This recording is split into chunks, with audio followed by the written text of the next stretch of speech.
महाराष्ट्रामध्ये ऊस एक अत्यंत महत्त्वाचं पीक आहे आणि आमच्याकडं वसंतदादा इन्स्टिट्यूटकडे नांदेड, परभणी, धाराशिव, जालना, बीड, सोलापूर या भागामध्ये ऊसाचं अतिशय नुकसान झालं. ऊस पडला, काही ठिकाणी वाहून गेला, काही ठिकाणी जमिनीची माती गेली आणि त्याचा परिणाम एकंदर किती क्षेत्र याच्यामध्ये गेलं आहे, किती नुकसान झालं आहे याचा आढावा घ्यायची गरज होती. ती आम्ही साधारणतः चर्चा केली आणि एकंदर त्याचं स्वरूप पाहिल्यानंतर उद्याच्या 12 तारखेला गव्हर्निंग काउन्सिल आणि सगळ्या साखर कारखान्याचे अध्यक्ष यांची बैठक इथं बोलवलेली आहे आणि त्याच्यामध्ये हे जे काही नुकसान झालेलं आहे त्यासंबंधीचं राज्य आणि केंद्र सरकारशी कसा सुसंवाद साधावा याबद्दलचा निर्णय होईल. आता महाराष्ट्र सरकारने याच्यात अधिक मदत केली पाहिजे अशी अपेक्षा आहे.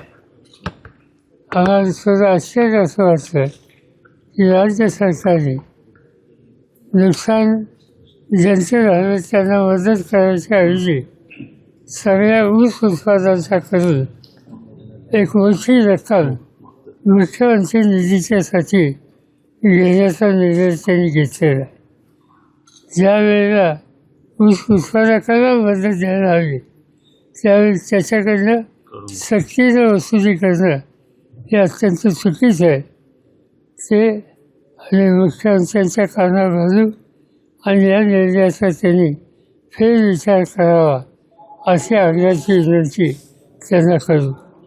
आणि उद्याच्या 12 तारखेच्या विधीमध्ये काय काय करता येईल, कसं मदत करता येईल यासंबंधीचे धोरण हे ठरवलं जाईल.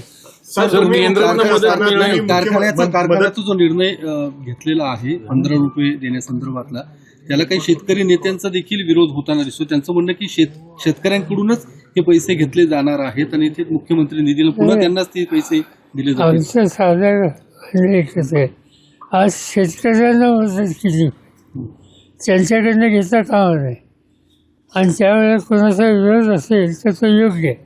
सर, तुम्ही सीएम असताना किंवा केंद्रात असताना मदत मिळायची लगेच.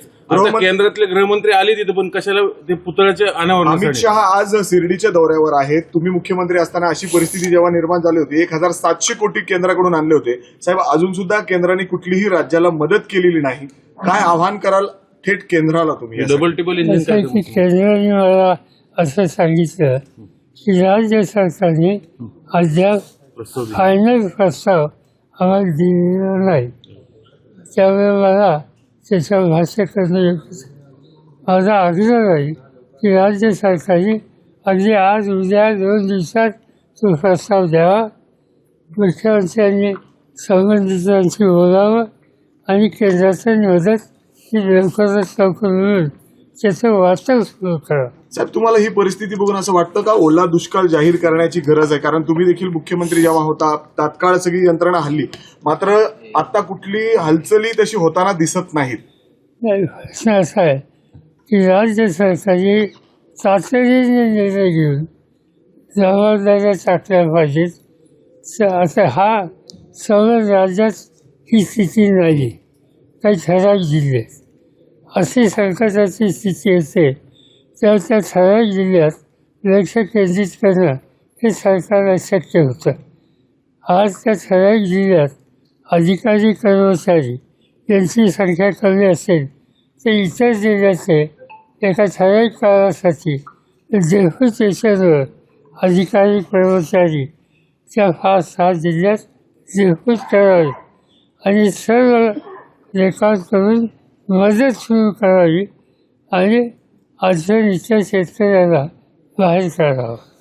दादांनी भेट घेतली होती काही दिवसांपूर्वी आपली अजितदादांनी, काय नेमका विषय होता? मालेगाव कारखाना त्याचे काही इश्यूज होते. तिचं एक शिक्षण संस्था आहे, त्याचा अध्यक्ष मी आहे, ते उपाध्यक्ष आहे. ते अनेक इश्यूज असतात, त्यासाठी व्हायचं. आपले आमदार आहेत बापू पठारे, त्यांना रात्री मारहाण झालेली आहे, आपल्या पक्षाचे आहेत. वडगाव मला माहिती नाही. केंद्रातल्या मंत्र्यांनी इकडे पाहणी करणं अपेक्षित आहे पूरग्रस्त भागाची, पण ते न करता इकडे दौरे काढून उद्घाटन वगैरे सुरू आहेत ना, मदत तर बाजूलाच. त्याला ठीक आहे.